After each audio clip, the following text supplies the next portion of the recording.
Bah du coup c'est un peu tout ça que j'inculque en tant que prof. Ouais. Je me bats un peu à casser ce 4e mur dans la salle de danse. C'est ce dont je parle souvent à mes élèves, c'est cette fameuse projection dont je parlais avec la danseuse tout à l'heure. T'imagines que t'as un soleil ici, une lumière, là. Dans tes yeux, pareil, ça se passe tout ici. Et en fait c'est généralement à la fin du cours, je veux pas qu'on ait un téléphone, je veux pas qu'on ait une caméra, je veux que nous, on soit le public de là, ok, on vient d'apprendre la choré 3 fois, 2-3 fois. On l'a quand même dans les patounes.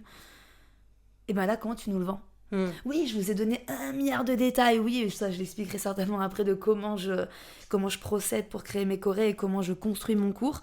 Oui, il y a beaucoup de détails parce que je crée mes chorés avec tous ces détails.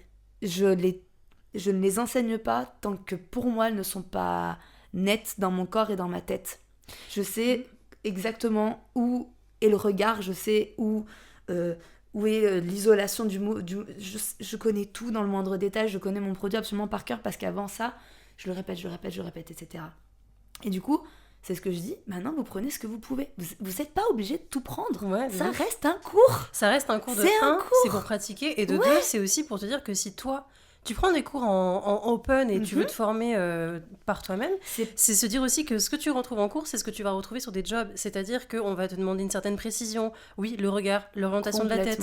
Et tout dépend détails, du chorégraphe. Et tout dépend du chorégraphe, évidemment. Tu vois, mais je prends l'exemple de Just Dance. Just Dance, il faut que ce soit carré, précis.